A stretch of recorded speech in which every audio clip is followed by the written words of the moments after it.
वर्ग 3 के मेरे प्यारे बच्चों, सुप्रभात। मैं रानी मैडम आप लोग को हिंदी सौम्या पढ़ाने जा रही हूँ। आज आप लोग को पाठ 12 पढ़ना है, जिसका शीर्षक है अनोखी मित्रता। बच्चों, इस कहानी का शीर्षक क्या है? अनोखी मित्रता। इस कहानी में कुछ कठिन शब्द भी दिए गए हैं, जो हम यहाँ श्वेत पट पर लिख दिए हैं। आप लोग इसे अपने कॉपी में उतारे, नोट कर ले और इसे याद कर लेंगे। बच्चों, ये कहानी जो है वह दो दोस्तों की कहानी है, जो पढ़ने के टाइम में तो दोस्त थे, उसके बाद दोनों अपने अपने काम में लग गए। एक एकदम गरीब बन के रह गए और दूसरा बहुत बड़ा राजा बन गया। लेकिन जब वे दोनों मिले तो उसमें कोई भेदभाव नहीं, अमीर गरीब ना समझकर दोनों एक दूसरे का बहुत मदद किए। इस कहानी में आइए पढ़कर हम लोग देखते हैं कैसे वे लोग आपस में मिलते हैं और कौन है जो कि ऐसी दोस्ती थी। आप लोग ध्यान दें, इस कहानी को ध्यान से सुने, अपनी किताब को भी खोलें। गुरु संदीपन के आश्रम में अनेक विद्यार्थी शिक्षा प्राप्त करते थे। किनके आश्रम में? गुरु संदीपन के आश्रम में। उन्हीं में एक कृष्ण थे और दूसरे सुदामा। श्री कृष्ण समृद्ध परिवार से थे और सुदामा अत्यंत निर्धन ब्राह्मण पुत्र थे। कौन निर्धन थे बच्चों? सुदामा। और कौन अमीर थे? श्री कृष्ण। श्री कृष्ण जी जो थे वे एकदम अमीर थे और सुदामा जी जो थे सो ब्राह्मण के पुत्र थे, एकदम निर्धन थे। किंतु उन दोनों में गहरी मित्रता थी। दोनों साथ साथ चलते थे। जब कभी बाहर जाना पड़ता था तो दोनों साथ ही जाते थे। वे दोनों में इतनी दोस्ती थी कि वे कभी बाहर जाते थे तो दोनों साथ में जाते थे। एक दिन गुरु माता ने उन्हें जंगल से लकड़ी लाने को कहा। कौन कहा बच्चों? गुरु माता।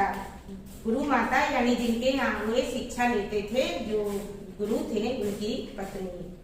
दोनों जंगल में पहुंच गए। वे दोनों कहाँ गए थे? जंगल। किस लिए गए थे बच्चों? लकड़ी लाने गए थे। वे दोनों जंगल में गए। श्री कृष्ण पेड़ पर चढ़कर लकड़ियां काटने लगे और वे लकड़ी काटकर नीचे गिराते और सुदामा नीचे गिरने वाली लकड़ियों को इकट्ठा करते थे। वे दोनों मित्र अपना अपना काम कर रहे थे। एक लकड़ी काटकर गिराते थे, दूसरा उसको सब समेट समेट कर इकट्ठा कर रहे थे। बीच बीच में वे चने भी खाते जा रहे थे और सुदामा जी जो थे वे बीच बीच में चना खा रहे थे। लकड़ी काटते हुए श्री कृष्ण को दांतों के कटकटाने की आवाज सुनाई दी। किनको सुनाई दी? श्री कृष्ण को, क्योंकि सुदामा जो है चना खा रहे थे तो आवाज थोड़ा थोड़ा आया उनके कानों में। तो उन्होंने सुदामा से पूछा, मित्र क्या चने खा रहे हो? सुदामा ने कहा, नहीं मित्र, मेरे दांत सर्दी के कारण बज रहे हैं। देखो, सुदामा जी ने झूठ बोला। उसने कहा कि नहीं, हम चना नहीं खा रहे हैं, मेरा दांत ठंड के कारण बज रहा है। जब सुदामा जी ने कृष्ण को झूठ बोले कि हम चना नहीं खा रहे हैं, सर्दी से मेरा दांत बज रहा है, तो यह बात कृष्ण जी को समझ में आ गई। श्री कृष्ण जी सुदामा की चालाकी समझ रहे थे। उनके मुख पर एक मधुर मुस्कान आ गई। वह समझकर मुस्कुराने लगे। धीरे धीरे समय बीतता गया। विद्या प्राप्त करने के बाद श्री कृष्ण और सुदामा अपने अपने घरों को लौट गए। दोनों जब विद्या खत्म हो गया, पढ़ाई उनकी पूरी हो गई, तो वे अपने अपने घर चले गए। थोड़े दिनों बाद श्री कृष्ण राजा हो गए। कुछ दिन के बाद क्या हुआ? कृष्ण राजा बन गए। कहाँ के राजा बने बच्चों? उन्होंने द्वारिका नामक नगरी बसाई। वह वहीं के राजा हुए, जो बहुत सुंदर और वैभवपूर्ण थी। दूसरी ओर सुदामा का समय निर्धनता और कष्टों में बीत रहा था। जो दान दक्षिणा मिल जाती थी उसी में उनके परिवार का गुजारा होता था।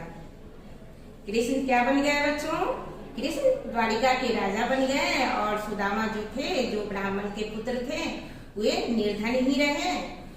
वे दान में यानी घर घर जाकर कुछ अनाज पानी दान में मिलता था उनको, उसी से उनका समय बीतता था। एक दिन सुदामा अपनी पत्नी सुशीला से कह बैठे। सुशीला किनका नाम है बच्चों? सुदामा की पत्नी का। वे उनसे बोले, द्वारिकाधीश श्री कृष्ण हमारे बाल सखा है। वे सुदामा अपनी पत्नी से बोलते हैं कि जो द्वारिकाधीश श्री कृष्ण है वे हमारे बचपन के मित्र हैं।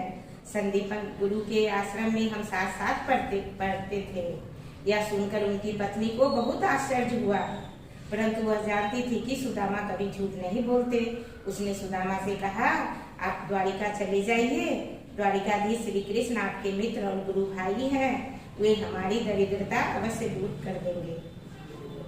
सुदामा के मुंह से निकल तो गया कि द्वारिकाधीश श्री कृष्ण जो है हमारे परम मित्र हैं। वे हम बचपन में दोनों साथ साथ पढ़े थे, लेकिन उनको बहुत अफसोस आता है कि अब ये हमको उनसे मिलने भेजेगी। लेकिन उनकी पत्नी जानती थी कि सुदामा तो कभी झूठ बोलते नहीं है, इसलिए वे भी सुदामा भी चुप रहे और उन्हें बहुत जिद करने लगे कि वे आपके बचपन के मित्र हैं, गुरु भाई हैं, आप उनके यहाँ जाइए। वे हमारे कष्ट को दूर करेंगे, वे हमारे दरिद्रता को दूर करेंगे। अब देखिए क्या होता है आगे। स्वाभिमानी सुदामा को अपनी पत्नी का यह परामर्श बिल्कुल अच्छा नहीं लगा। वह तो अपने स्वाभिमानी थे। स्वाभिमानी मतलब खुददार। सुदामा जी जो थे खुददार थे। वे किसी से मदद लेना पसंद नहीं करते थे। अपने मित्र के यहाँ जाकर गिड़गिड़ाना उन्हें अच्छा नहीं लगता था, परंतु पत्नी के बार बार हट करने पर वे द्वारिका जाने को तैयार हो गए। जब पत्नी बार बार जिद की तो वे द्वारिका अपने मित्र से मिलने के लिए तैयार हो गए। श्री कृष्ण को भेंट देने के लिए सुशीला पड़ोस से कुछ भुने हुए चावल मांग लाई। अब भेंट में क्या ले जाएं सोच रहे थे। कौन सोच रहे थे बच्चों? सुदामा सोच रहे थे कि श्री कृष्ण के लिए हम भेंट में क्या ले जाएं। तो उनकी पत्नी ने गांव से जाकर भुंजा हुआ चना मांग लाई और वे वही लेकर श्री कृष्ण के यहाँ जाते हैं। पोटली लेकर सुदामा चल पड़े। भूख प्यास और मार्ग में कष्टों को सहन करते हुए वे द्वारिका पहुंच गए हैं। कौन पहुंचे द्वारिका? सुदामा। द्वारिका में कौन रहते थे बच्चों? श्री कृष्ण जी। लोगों से पूछते पूछते वे राजमहल के द्वार पर पहुंच गए। लोग से पूछताछ करने के बाद वे राजमहल तक पहुंचे। उन्हें देखकर द्वारपाल ने पूछा, आपको क्या चाहिए ब्राह्मण देवता? जब उनको द्वारपाल देखा तो वह झट से पूछता है कि आपको क्या चाहिए ब्राह्मण देवता? सुदामा ने कहा, मुझे कुछ नहीं चाहिए। कौन कहा? सुदामा जी बोलते हैं, मुझे कुछ नहीं चाहिए, मुझे तो द्वारिकाधीश श्री कृष्ण से मिलना है। वे हमारे बाल सखा हैं, मैं उनसे मिलने आया हूँ। वह कहते हैं कि हमें कुछ नहीं चाहिए, हमें श्री कृष्ण से मिलना है, मैं उनका मित्र हूँ। अब देखिए आगे क्या होता है। सुदामा के सिर पर न पगड़ी थी, न शरीर पर कुर्ता और न ही पैरों में जूते। उन्होंने केवल एक फटी धोती पहनी थी। द्वारपाल को सुदामा पर विश्वास नहीं हुआ, परंतु दया अवश्य आई। उसने श्री कृष्ण को सुदामा के आने की सूचना दी।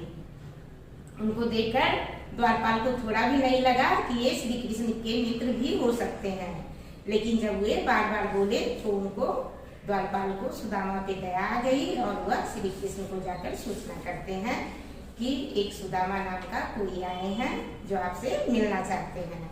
द्वारपाल के मुख से सुदामा नाम सुनते ही श्री कृष्ण नंगे पांव दौड़ पड़े तथा द्वार पर पहुंचकर सुदामा को अपनी छाती से लगा लिए। देखो, राजा रहते हुए भी और ये दोस्त जो हैं कंगाल थे, एकदम फटे धोती पहने हुए थे, यहाँ तक कि कुर्ता भी नहीं था, पैर में जूता भी नहीं था, फिर भी श्री कृष्ण को थोड़ा भी शर्म नहीं आई और वे अपने मित्र से गले लग गए। सुदामा की दशा देखकर श्री कृष्ण को बड़ा दुख हुआ। वह जब सुदामा को देखे ऐसी स्थिति में तो उन्हें बहुत दुख हुआ। मित्र की दीनता से दुखी होने के कारण श्री कृष्ण की आंखों से आंसू बहने लगे। देखिए कि मेरे मित्र, मेरा सुदामा मित्र जो बचपन का था, वह इतना गरीब है। वह देखकर उनके आंखों से इतना आंसू बहा। दास दासियां सुदामा के चरण धोने के लिए जो जल लाए थे, श्री कृष्ण ने उसे हाथ भी नहीं लगाया और अपने आंसुओं से उनके चरण धो दिए। वह इतना रोए उनको पकड़कर कि उनके आंख से जो आंसू बहा उससे उनके पैर धुल गए। सुदामा श्री कृष्ण से भेंट करने के लिए चलते समय जो चावल अपने साथ लाए थे उन्हें वे संकोच के कारण निकाल नहीं रहे थे। अब सुदामा जो थे, जो चावल दिए थे भुंजा हुआ, वह निकाल कर शर्म से दे नहीं रहे थे, पर श्री कृष्ण की दृष्टि उन पर पड़ गई। लेकिन श्री कृष्ण तो अंतर्यामी थे, वे समझ गए कि ये हमारे लिए कुछ लाए हैं लेकिन यह हमको दे नहीं रहे हैं। उन्होंने मजाक करते हुए सुदामा से कहा, भाभी ने हमारे लिए अवश्य कुछ भेजा है, किंतु तुम उस पोटली को अपनी बगल में दबाए हुए हो, हमें दे क्यों नहीं देते? कौन बोले? श्री कृष्ण जी सुदामा को बोलते हैं कि भाभी जो हमारे लिए भेंट भेजे हैं वह हमें क्यों नहीं देते हो? तुम क्यों छुपाए हुए हो? पहले तो जब हम तुम साथ पढ़ते थे तो एक बार गुरु माता ने खाने के लिए चने दिए थे, किंतु तुम चोरी चोरी सब चने खा गए थे और हमें बिल्कुल नहीं दिए थे। वे लगता है तुमने अपनी चोरी की आदत को अभी तक नहीं छोड़ा है, तभी तो भाभी के दिए हुए चावलों को छिपा रहे हो। वह श्री कृष्ण जो है सुदामा को ताना मारते हैं कि बचपन में एक बार तुम चना पूरा खा गया था, मेरा हिस्सा भी खा गया था और नहीं दिया था, आज भी तुमको चोरी करने की आदत नहीं गई। ऐसा कहकर वह भाभी का दिया हुआ उपहार मांगते हैं कि जो छिपा रहे हो वह हमको दो। श्री कृष्ण के निश्चल और प्रेम पूर्ण व्यवहार से सुदामा गदगद हो गए। वह उनके बचपन का भी बात याद था। इतना बड़ा राजा होकर भी यह उनके समझ में आया तो वह सोचकर गदगद हो गए। वे कई दिन तक द्वारिका में रहे। इस अवधि में उनका बहुत आदर सत्कार हुआ। वह कुछ दिन कहाँ रहे? द्वारिका में श्री कृष्ण के पास रहे और उनका वहाँ आदर सत्कार बहुत हुआ। जब सुदामा द्वारिका से विदा हुए तो सोचने लगे कि श्री कृष्ण ने मुझे कुछ दिया तो नहीं है, परंतु उन्हें इस बात का तनिक भी दुख नहीं हुआ। अपने मित्र के प्रेम पूर्ण व्यवहार तथा सेवा से ही उनकी तृप्ति हो गई। अब उन्हें किसी धन दौलत की तलाश नहीं थी। वह खाली हाथ वापस लौट रहे थे और वह सोच रहे थे कि कृष्ण ने मेरा सत्कार तो खूब किया लेकिन मुझे दिया कुछ भी नहीं। लेकिन फिर भी वह इतना प्रेम पूर्ण व्यवहार किए और कुछ नहीं भी दिए तो कोई बात नहीं, मैं उसी से धन्य हो गया। सुदामा जब अपने गांव पहुंचे तो वहां द्वारिका की तरह ही राजसी वैभव देखकर भ्रम में पड़ गए। वह जब कहाँ पहुंचे? वो अपने घर पहुंचे तो देखते क्या है कि द्वारिका की तरह ही राजमहल बहुत बड़ा बना हुआ है। वह सोच में पड़ गए कि कहीं हम लौटकर द्वारिका तो नहीं आ गए, कहीं मैं मार्ग भूलकर फिर से द्वारिका तो नहीं आ गया हूँ। जहाँ पहले उनकी झोपड़ी थी वहाँ एक बड़ा महान खड़ा था, बड़ा महल खड़ा था। महल के द्वार पर महावत हाथी लिए खड़े थे। सुदामा डरते डरते महल के द्वार तक पहुँचे तो देखा कि उनकी पत्नी सुशीला सुंदर वस्त्र और स्वर्ण आभूषण पहने हुए अपनी सहेलियों के साथ बैठी थी। सुदामा को देखकर वह आनंद मग्न होकर आई और बोली, नाथ आश्चर्य मत कीजिए, यह आपके पास सखा द्वारिकाधीश श्री कृष्ण की ही कृपा है। जब सुदामा देखे कि मेरी झोपड़ी के जगह पर यह राजमहल है तो वह डर गए कि ये क्या हो गया। लेकिन वह डरते डरते द्वार पे गए तो देखते क्या है कि वहाँ उनकी पत्नी पूरा गहना जेवर पहनकर, अच्छा अच्छा कपड़ा पहनकर और सहेलियों चारों तरफ से घेरी हुई है और वह बैठी हुई है। जब सुदामा की पत्नी सुदामा को देखती है तो वह खुश हो जाती है और बोलती है कि आप ये सब जो है सो आपके मित्र का ही कृपा का फल है। बिना बताए जो उपकार करने वाले सच्चे मित्र श्री कृष्ण के प्रति सुदामा के मन में गहरी श्रद्धा उमड़ पड़ी। वह बहुत खुश हो गए। मन ही मन सुदामा उनके इस व्यवहार से बहुत खुशी हुई और बहुत अधिक प्रसन्नता से उनकी आंखों में आंसू आ गए और इतना वे खुश हुए वे आंख से उनके आंसू बहने लगे। बच्चों, इस कहानी को आप लोग बार बार देखें जिससे आपको असाइनमेंट बनाने में दिक्कत ना होगी। आप लोग उसके आगे भी कुछ शब्दार्थ दिए गए हैं, कुछ कठिन शब्द दिए गए हैं, इसे भी आप लोग याद कर लेंगे। धन्यवाद।